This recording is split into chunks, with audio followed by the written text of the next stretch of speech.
Isso é lírico, isso é maravilhoso. Você veja a mulher lá em casa, seca, múltiplo, em casa, trucada, passando fome.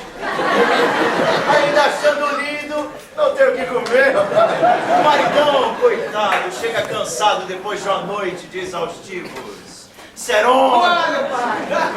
Marido, o que é isso? São modos de chegar, estou faminta. A mulher vai desculpando, mas não deu pra trazer o dinheiro do jantar hoje não. Como é que essa você vai me comer se eu não comer? Ah, não.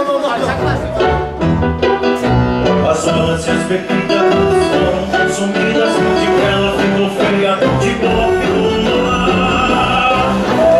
Ô, mamãe! Eu aguento comigo mesmo! Ô, mamãe! Bem-vindo no poste, mamãe! O poste vai matar! Vai matar a gente, maluca! Está tudo sob controle! Tô vendo que tá sob controle. Papai, eu me obrei todo.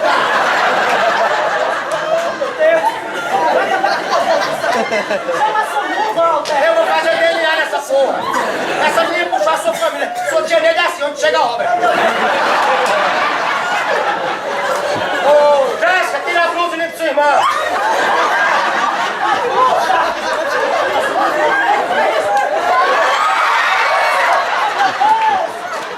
Essa blusa sou eu, Walter! Passa a terceira! Passa, já sei que sou eu!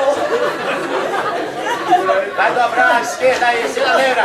Eu não aguento, vocês sabem com quem? A esquerda! A esquerda, meu Deus, a esquerda! Ô, papai. O que essa calcinha cor-de-rosa tá fazendo aqui no banco de trás? Essa é a nossa campanha! Vamos tirar as mulheres do trânsito. Me deixas, não dá mais pra conviver.